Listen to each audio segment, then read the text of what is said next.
Assalamualaikum warahmatullahi wabarakatuh. Perkenalkan, nama saya Azahra Muharmah dari 12 MIPA 1. Di sini saya akan memberikan pembelajaran mengenai korosi besi. Sebelum memasuki pembelajaran inti, adapun kompetensi dasar dari pembelajaran ini, yaitu 1. Siswa dapat menganalisis faktor-faktor yang mempengaruhi terjadinya korosi dan mengajukan ide atau gagasan untuk mengatasinya. 2. Siswa dapat mengajukan ide atau gagasan untuk mencegah dan mengatasi terjadinya korosi. Sekarang kita masuk ke pembelajaran inti. Yang pertama, pengertian korosi. Korosi adalah reaksi redoks antara suatu logam dengan berbagai zat di lingkungan yang menghasilkan senyawa-senyawa yang tak dikehendaki. Logam seperti besi bisa mengalami korosi jika bersentuhan dengan senyawa asam, air, dan mengalami perubahan suhu dalam jangka waktu yang cukup lama dan secara terus-menerus. Korosi dalam kehidupan sehari-hari disebut perkaratan. Pembahasan kedua yaitu mengapa korosi bisa terjadi pada logam. Proses korosi pada logam terjadi karena sifat logam yang mudah teroksidasi dan biasanya terjadi pada permukaan logam yang tidak seluruhnya homogen. Contohnya, korosi pada permukaan logam besi.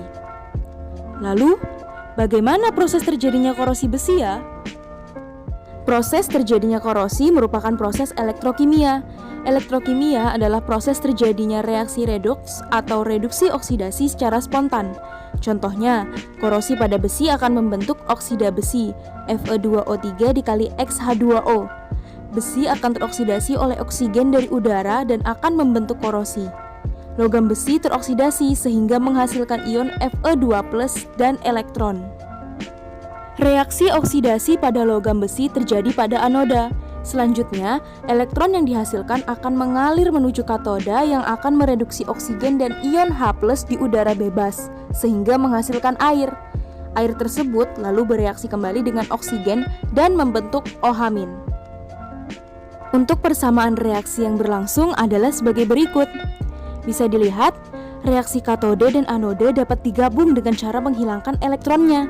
Untuk menghilangkan elektronnya, maka kita mengalihkan 2 untuk reaksi anodenya, sehingga reaksi katode dan anode memiliki elektron yang sama, yaitu 4.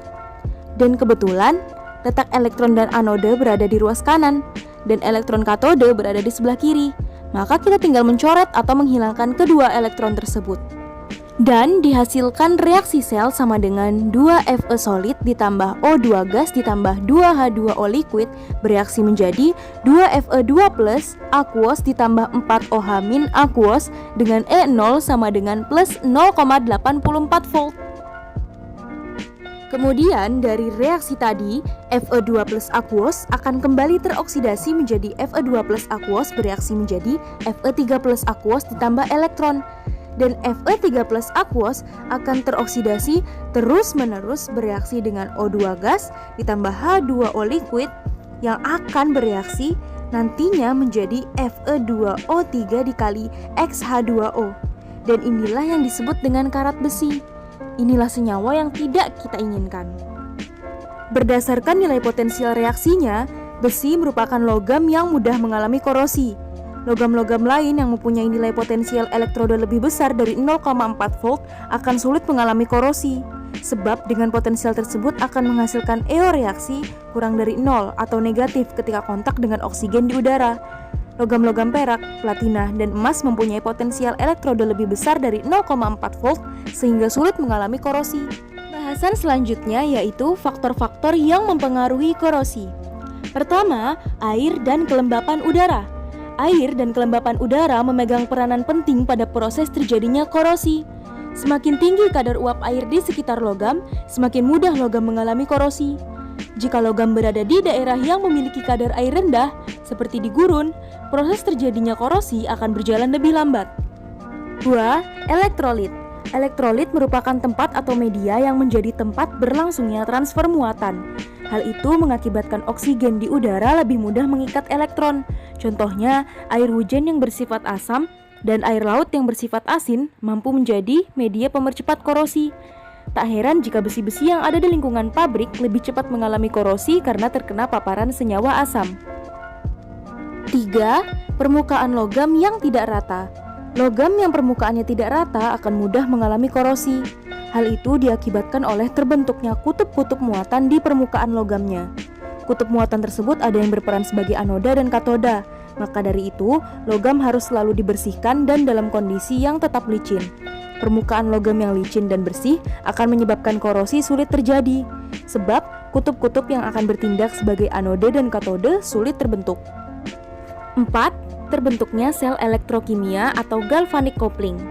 Jika dua logam yang berbeda potensial bersinggungan pada lingkungan berair atau lembab, dapat terbentuk sel elektrokimia secara langsung. Logam yang potensialnya lebih rendah akan segera melepaskan elektron ketika bersentuhan dengan logam yang potensialnya lebih tinggi, serta akan mengalami oksidasi oleh oksigen di udara. Hal tersebut mengakibatkan korosi lebih cepat terjadi pada logam yang potensialnya rendah. Sedangkan logam yang potensialnya tinggi justru lebih awet. Sebagai contoh, paku keling yang terbuat dari tembaga untuk menyambung besi akan menyebabkan besi di sekitar paku keling tersebut berkarat lebih cepat. Pembahasan selanjutnya yaitu cara mencegah korosi pada besi. Yang pertama, menggunakan perlindungan mekanis. Perlindungan mekanis dapat dilakukan dengan pengecatan logam, melapisi logam dengan minyak, melapisi logam dengan logam lain yang nilai potensial sel standarnya atau E0-nya lebih kecil, atau pembuatan paduan. Mengapa demikian? Apabila terjadi goresan pada logam yang dilapisi, logam pelindung akan menjadi anode pada sel voltamini yang terjadi, dan logam yang dilindungi tidak akan teroksidasi selama logam pelindung masih ada.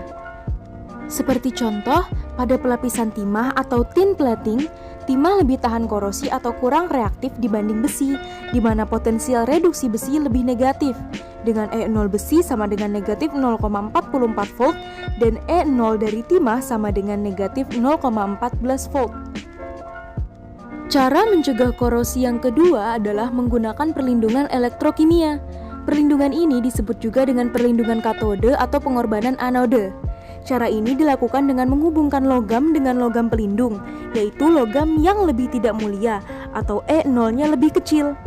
Logam pelindung ditanam di dalam tanah atau air dekat logam yang akan dilindungi, sehingga terbentuk sel volta raksasa dengan logam pelindung bertindak sebagai anode. Sebagai contoh, pipa besi yang ditanam di bawah tanah dan badan kapal laut umumnya dihubungkan dengan batang magnesium. Magnesium akan berfungsi sebagai anode korban dan besi menjadi katode yang terlindungi dari korosi. Batang magnesium tersebut harus diganti secara berkala. Itu tadi pembelajaran mengenai korosi besi. Semoga bermanfaat bagi kita semua. Terima kasih telah menonton. Wassalamualaikum warahmatullahi wabarakatuh.